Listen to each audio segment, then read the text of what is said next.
Number 4 and question number 5, तो उसे हम लोग डिस्कस करेंगे। इस चैप्टर के ख़त्म होने तक मैं आप लोगों को एक्स्ट्रा क्वेश्चन भी प्रोवाइड करवाऊँगा, ठीक है। अब इसके बाद जो वीडियो आएगी ना नेक्स्ट वाली, तो उस वाली वीडियो में मैं पक्का, इस वाली वीडियो में तो नहीं है एक्स्ट्रा क्वेश्चन, बट नेक्स्ट वाली वीडियो में पक्का एक्स्ट्रा क्वेश्चन भी होंगे, ठीक है। तो उनको आप लोग सॉल्व कीजिएगा। ये आप लोगों का बस जस्ट प्रैक्टिस के लिए है, क्योंकि बच्चों अब वो टाइम आ गया कि हमें प्रैक्टिस करनी है, और प्रैक्टिस करके ही हम लोग आगे के अगर अलग अलग टाइप के क्वेश्चन बनेंगे तो उन्हें सॉल्व करवाने के लिए एबल होंगे, नहीं तो हम नहीं होंगे। चलिए देखते हैं। Prove that the tangents drawn the ends of a diameter of a circular parallel, मतलब हमें ये प्रूव करना है ना कि टेंजेंट जो ड्रॉ किए हैं डायमीटर पर जो टेंजेंट ड्रॉन के हैं वो पैरेलल होते हैं, ठीक है। तो मैं एक काम करता हूँ, एक डायमीटर से ये बना लिया मैंने लेट सपोज लिया मैंने ओ पॉइंट, यहाँ पर एक ऐसा बनाते हैं, एक यहीं से ये वाला बनाते हैं, ठीक है। इसे मैं मानता हूँ ए बी, इसे मानते हैं सी डी, ये पॉइंट पी ले लिया, ये पॉइंट ले लिया क्यू, ठीक है। समझ पा रहे नहीं आप लोग? चलिए ठीक है।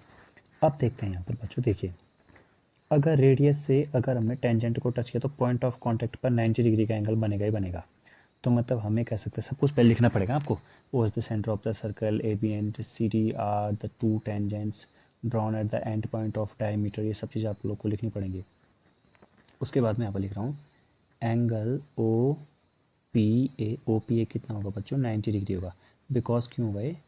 पॉइंट ऑफ कांटेक्ट होने के कारण, ठीक है। और ऐसे करेंगे तो हम ओ क्यू सी, वो भी कितना डिग्री होगा? 90 डिग्री होगा। क्यों? वो भी पॉइंट ऑफ कांटेक्ट होने के कारण होगा, ठीक है। अब हम क्या करेंगे, हम देखेंगे कि दोनों को प्लस कर लेते हैं एक बार, ठीक है। O P A plus O Q से अगर दोनों को प्लस करेंगे तो 90 प्लस 90 यानी कि हमारे पास कितना आ जाएगा? 180 आ जाएगा, ठीक है। अब हमारे पास जब 180 आ गया है तो हम क्या करेंगे,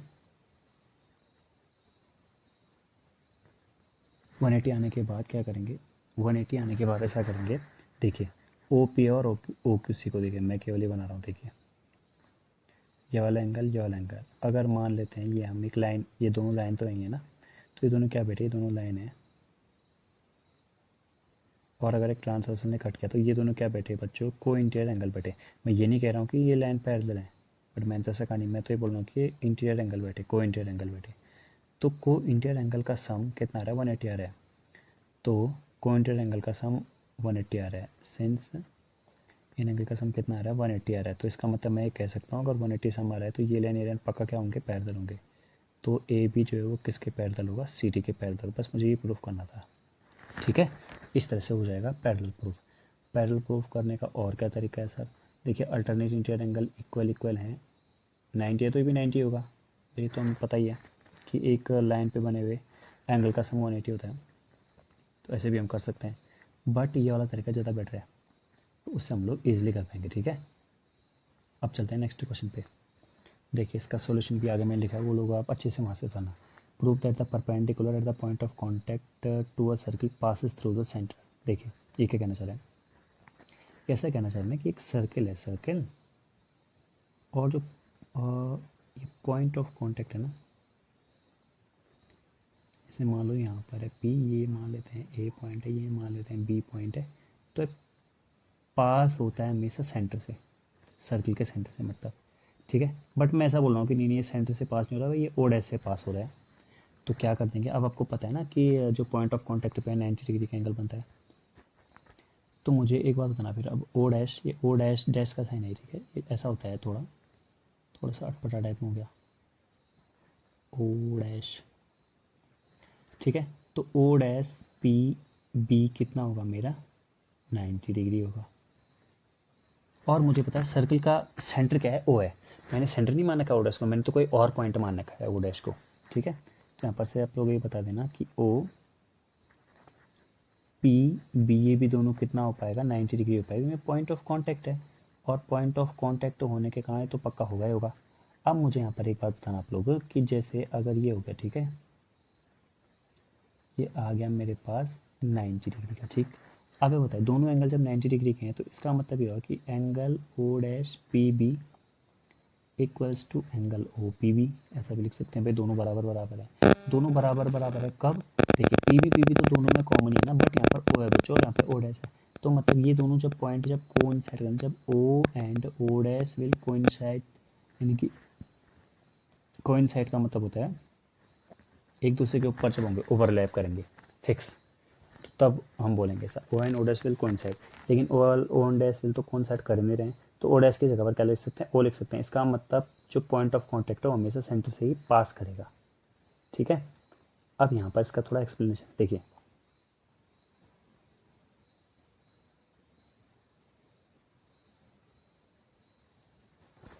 तो यहाँ पर देखिए, let us assume that the perpendicular to AB at point P does not passes through centre O से पास नहीं हो रहा है, हमने मान लिया।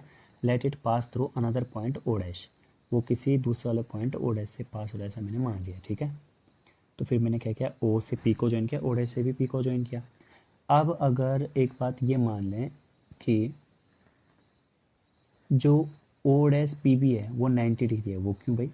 क्योंकि हमने मान लिया है कि एज परपेंडिकुलर है, क्योंकि ये तो परपेंडिकुलर है, क्योंकि वो ए बी है passes, A B at P passes through O dash, तो हमने ओ डैश को क्या मान रखा है? सेंटर नहीं भी मान रखा है, तो हमने ऐसा पॉइंट मान रखा है, तो हम ऐसे मान लेते हैं कि ओ डैश पी बी कितना है? 90 डिग्री है, हमने मान लिया है। ठीक है, बट हमें तो ये पता है ना कि O is the centre of the circle, P is the point of contact, तो वहाँ पर भी 90 डिग्री का एंगल बनेगा। यानी कि O dash P B O P B दोनों के दोनों क्या हो जाएंगे? इक्वल हो जाएंगे। और इक्वल ये तभी होंगे, वैसे दिख रहा है ना आप लोगों को कि ओ पी बी बड़ा है, ओ डैश पी बी छोटा है थोड़ा सा, तो आप देख रहे हैं, तो ये तो तभी पॉसिबल हो पाएगा जब भाई दोनों के दोनों क्या करेंगे? कोइंसाइड करेंगे। तो यही बात लिखी है यहाँ पर भी। ठीक है, तो आप लोग इस पूरे को भी उतार लेना। ठीक है, ये थोड़ा लास्ट का हो गया, ये पहले का हो गया। फर्स्ट स्टार्टिंग हमें यहाँ से करनी, लेटेस्ट अज्यूम से,